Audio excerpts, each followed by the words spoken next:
कहते हैं काला जादू सिर्फ मंत्रों से नहीं बल्कि इंसान के दिल में पलती नफरत और लालच से जन्म लेता है, और जिस रात वो जागता है उस रात समय का पहिया भी अपना रास्ता बदल लेता है।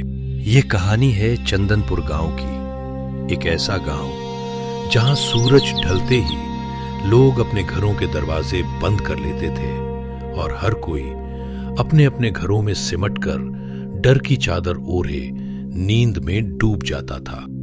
यहां रात सिर्फ अंधेरा नहीं लाती थी बल्कि अपने साथ कुछ और भी ले आती थी। गांव के बाहर एक पुराना पीपल का पेड़ था। उसके नीचे अक्सर नींबू, मिर्च, काले धागे और कभी-कभी खून से लथपथ गुड़िया पड़ी मिलती थी। पुराने पीपल के पेड़ के नीचे रात को कोई काला जादू करता है। हाँ, मैंने भी एक दिन किसी को उसी ओर जाते हुए देखा था, लेकिन अंधेरा इतना गहरा था कि मैं उसका चेहरा ठीक से देख नहीं पाया। काले जादू के टोटकों का खौफ ऐसा था कि शाम ढलते ही गांव वाले डर के मारे अपने अपने घरों में सिमट जाते थे। रचित आधुनिक सोच रखने वाला एक युवक जो दिल्ली की एक मल्टीनेशनल कंपनी में सीनियर मैनेजर के पद पर कार्यरत था और कुछ दिनों की छुट्टी लेकर अपने गांव आया हुआ था। बेटा, रात को बाहर मत निकलना, गांव में कोई काला जादू करता है। दादाजी, काला जादू जैसी बातें सिर्फ वहम है। आज के इस आधुनिक दौर में इन पर कोई विश्वास नहीं करता। बेटा, काले जादू को मामूली समझने की भूल मत करना, ये बेहद खतरनाक साधना है। इतना कहकर रचित के दादाजी सोने चले गए और कुछ देर बाद रचित भी नींद की आगोश में चला गया। उस अमावस की रात आसमान बिल्कुल सूना था। आसमान में चांद का कोई नामो निशान नहीं। हवा भी अजीब सी सरसराहट के साथ बह रही थी और कुत्तों का लगातार भौंकना मानो किसी अनहोनी की चेतावनी दे रहा हो। रात करीब 12 बजे कुत्तों के लगातार भौंकने से रचित की नींद टूट गई और उसी पल उसे बाहर किसी के दबे पांव चलने की आहट सुनाई दी। इतनी रात को कौन हो सकता है? जिज्ञासा के वश में आकर रचित ने खिड़की से झांका। बाहर एक औरत दिखाई दी जिसके एक हाथ में एक पोटली थी और वो गांव की सरहद की ओर बढ़ती ही चली जा रही थी। ये सब देखकर उसे दादाजी की कही हुई बातें याद आती है और वो चुपचाप पेड़ के पीछे छिपकर उस औरत की निगरानी करने लगा। लेकिन जो उसने देखा वो उसकी जिंदगी बदल देने के लिए काफी था। वो औरत घेरे के बगल में बैठी थी। उसने नींबू, लाल मिर्च, कुमकुम और काले धागों के साथ एक मरा हुआ मुर्गा तथा खून से सनी गुड़िया जिसमें कई सुइयां चुभी हुई थीं, इन सभी को एक घेरे पर सजा रखा था और वो धीमे स्वर में मंत्रों का जाप कर रही थी। ओम ह्रीं क्रीं पिशाचिनी देवी श्मशान वासिनी रात्रि विहारिणी छाया रूपेण प्रकटस्व मम समक्षम आविर्भव स्वाहा। आज अमावस की रात है, जमींदार रुद्रपाल को खत्म कर दो। ये सुनते ही रचित सन्न रह गया, लेकिन अगले ही क्षण पिशाचिनी उसके ठीक सामने खड़ी थी। डर से उसका शरीर जवाब दे गया और वो बेहोश होकर जमीन पर गिर पड़ा। अगली सुबह गांव में हड़कंप मच गया। एक आदमी की मौत हो चुकी थी और वो कोई और नहीं, खुद जमींदार था। जमींदार की मौत काले जादू का ही नतीजा है। कल्लन भाई, तुम सही कह रहे हो। हाँ, कल्लन जो कह रहा है वो सच है। गांव वालों की फुसफुसाहट सुनकर रचित को होश आया। वो चौंक कर उठा और बोला, दादाजी, मैं घर तक कैसे पहुंचा? तुम कल्लन भाई को पीपल के पेड़ के पास बेहोशी की हालत में पड़े मिले थे। दादाजी, वो पिशाचिनी जमींदार की जान ले लेगी। बेटा, जमींदार इस दुनिया में नहीं रहे। ये सुनते ही रचित के रोंगटे खड़े हो गए। अब उसे पूरा विश्वास हो गया था कि गांव में कोई तो है जो काले जादू के सहारे बेगुनाहों को अपना शिकार बना रहा है। उसने बीती रात में घटी पूरी घटना दादाजी को बता दी। पर दादाजी, मैं उस औरत का चेहरा ठीक से देख नहीं पाया। पूरे धार्मिक रीति रिवाजों के अनुसार जमींदार रुद्रपाल का अंतिम संस्कार किया गया। अपने पिता की चिता की आग के सामने खड़े होकर रुद्र सिंह ने काले जादू करने वाले का पर्दाफाश करने की कसम खाई। मैं हर हाल में सच को बेनकाब करूंगा। रुद्र सिंह ने कसम तो खाई, लेकिन उसका अतीत उसकी यादों से ऐसे मिट चुका था मानो कुछ हुआ ही ना हो।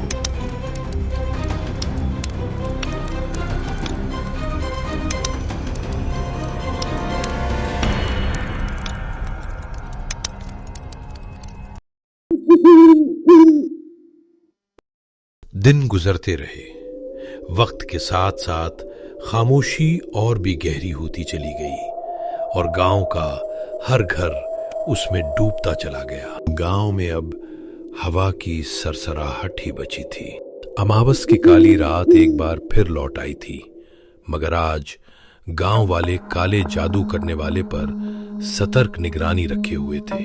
रुद्र सिंह जी, आज उस औरत को रंगे हाथों पकड़कर उसके काले कारनामों का सच सबके सामने लाना ही होगा। हाँ, तुम्हारी बात बिल्कुल सही है। जैसे ही रात के 12 बजे हाथ में एक पोटली लिए एक औरत अंधेरे में गांव से बाहर जाती दिखाई दी।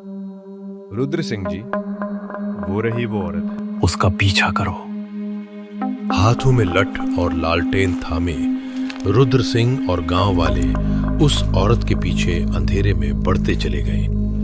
पीपल के पेड़ के नीचे का मंजर देखकर सब दंग रह गए। वो औरत कोई और नहीं बल्कि मंजरी थी।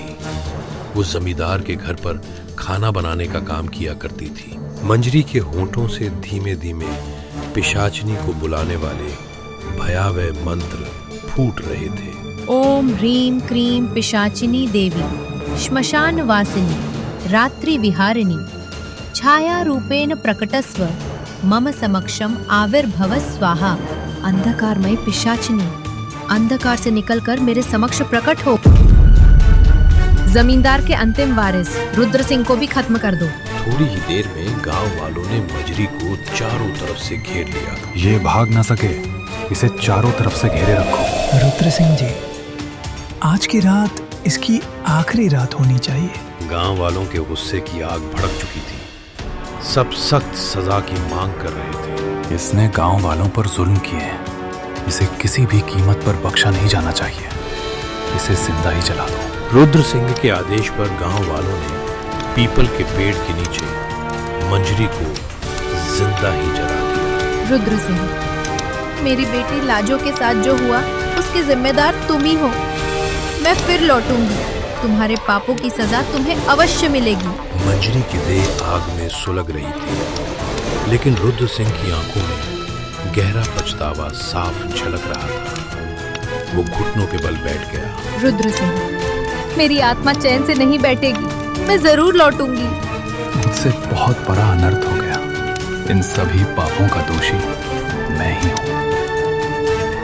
रुद्र सिंह, जिसे रुद्र भी कहा जाता था, और लाजो एक दूसरे से बेइंतहा मोहब्बत करते थे। वे दोनों एक दूसरे के लिए ही जीते थे, जैसे एक ही जान के दो हिस्से हों। वे दोनों घंटों तक तालाब के किनारे साथ बैठा करते और एक दूसरे के साथ जीने मरने की कसम खा चुके थे। रुद्र, मुझे लगता है हमें शादी के बंधन में बंध जाना चाहिए। इतनी उतावली होने की क्या जरूरत है? मेरी माँ के सिवा इस दुनिया में मेरा कोई नहीं है, और वो भी ज्यादातर समय बीमार ही रहती है। मैं पिताजी से हमारी शादी के बारे में बात करता हूँ। दोनों ने साथ जीने मरने की कस्में तो खाई थी, पर वक्त को उनका मिलन मंजूर नहीं था। रुद्र सिंह ने अपने पिता रुद्रपाल के सामने लाजो से विवाह करने की इच्छा जताई, मगर उसके गरीब घराने से होने के कारण जमींदार ने उनके प्रेम को ठुकरा दिया। लाजो और हमारे सामाजिक दर्जे में जमीन आसमान का फर्क है। अगर तुम उससे विवाह कर लोगे तो गांव में हमारी क्या इज्जत रह जाएगी। बेटा, तुम्हारे पिताजी बिल्कुल ठीक कह रहे हैं। ये आत्मसम्मान और इज्जत का सवाल है। मैंने निर्णय ले लिया है। अगर विवाह करूंगा तो सिर्फ लाजो से। रुद्र का फैसला सुनते ही भानुमति को अचानक दिल का दौरा पड़ा और उसने वहीं दम तोड़ दिया। भानुमति का अंतिम संस्कार किया गया। रुद्र, ये सब तुम्हारे और लाजो की वजह से हुआ है। भानुमति के देहांत के बाद रुद्रपाल और रुद्र भीतर से पूरी तरह टूट गए। तुमने मेरी बेटी लाजो के प्रेम को चंद रुपयों से तोला। याद रखना, मैं उसकी मौत का बदला लेने जरूर लौटूंगी। मंजरी की देह आग में धीरे धीरे सुलग रही थी और आग की उठती लपटों को देखकर रुद्र की आंखें नम हो गईं। मेरी आत्मा चैन से नहीं बैठेगी। मैं जरूर लौटूंगी। मंजरी की देह अब पूरी तरह राख में तब्दील हो चुकी थी। मुझसे बहुत बड़ा अनर्थ हो गया। इन सभी पापों का दोषी मैं ही हूं। 7 दिन बाद रुद्र और लाजो फिर से मिले। तुम्हारी जिद ने मेरी माँ की जान ले ली और अब पिताजी भी इस सदमे के कारण हमेशा बीमार रहते हैं। विवाह के बाद मैं सब कुछ संभाल लूंगी और पिताजी की भी पूरे मन से अच्छी तरह देखभाल करूंगी। नहीं, पिताजी ने हमारे रिश्ते को ठुकरा दिया है। अब मैं चाहकर भी तुमसे विवाह नहीं कर सकता। लेकिन मैं तुम्हारे बिना जी नहीं सकती। तुम मेरी जिंदगी से हमेशा के लिए दूर हो जाओ, बदले में मैं तुम्हें कुछ रुपए भी दे दूंगा। ये कहकर रुद्र ने बेरुखी से मुंह मोड़ा और लाजो को रोता हुआ वहीं छोड़कर चला गया। धोखेबाज! तुमने मेरे प्रेम की कीमत चंद रुपयों में आग दी। लाजो बिलखती रही, लेकिन रुद्र वापस नहीं लौटा।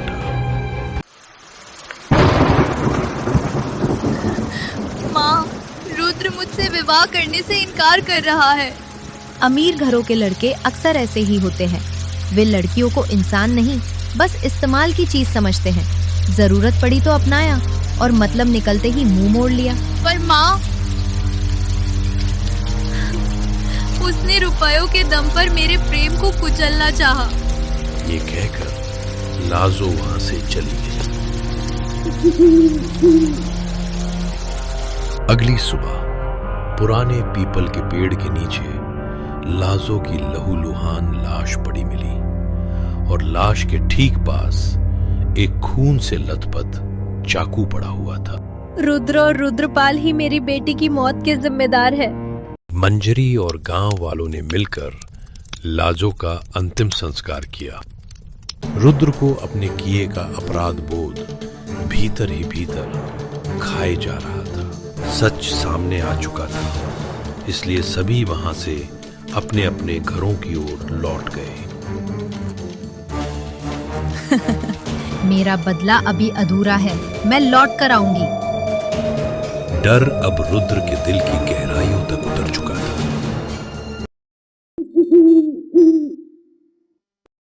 वक्त यूं ही बीतता चला गया।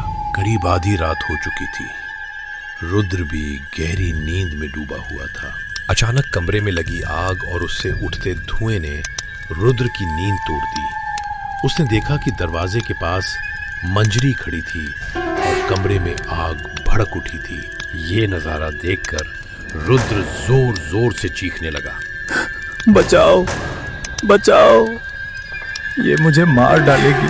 रुद्र की चीख सुनकर मालती वहां पहुंची तो चारों ओर सन्नाटा पसरा हुआ था। अरे, क्या बात हुई? वो मंजरी वहां खड़ी थी और कमरे में आग लगी हुई थी। शायद आपको कोई सपना आया होगा। यहाँ तो कुछ भी नहीं है। रुद्र एक पल के लिए ठिठक गया, लेकिन खुद को संभालते हुए उसने सब कुछ छिपाए रखना ही बेहतर समझा। हाँ, शायद वो सिर्फ एक सपना ही था। इसके बाद मालती भी अपने कमरे में चली गई, लेकिन अब रुद्र की आंखों से नींद पूरी तरह उड़ चुकी थी। अगली सुबह मालती रसोई में खाना पका रही थी, जबकि रुद्र घर के पीछे बने बगीचे में टहल रहा था और मायरा अपने कमरे में थी। क्या आप मेरे साथ खेलोगी? हाँ, अब मैं यही रहूंगी और तुम्हारे साथ खेला करूंगी। अब हम अच्छे दोस्त हैं। मायरा की बातें सुनकर रुद्र और मालती उसके कमरे में पहुंचे, लेकिन भीतर घना धुआं लहराता हुआ फैल चुका था और सड़ी हुई बदबू ने पूरे कमरे को अपनी भयावह गिरफ्त में ले रखा था। मायरा, तुम किससे बात कर रही थी? बताओ मायरा, तुम किससे बातें कर रही थी? मेरी दोस्त मंजरी से। मंजरी का नाम सुनते ही रुद्र और मालती के होश उड़ गए। लेकिन पिताजी, वो आपसे बहुत नाराज है। क्या कहा उसने? वो कांपती आवाज में कह रही थी, तुम्हारे पिताजी, दादाजी और गांव के शंभू दादा सबके सब हत्यारे हैं। जमींदार जी, अनर्थ हो गया। वो लौट आई है।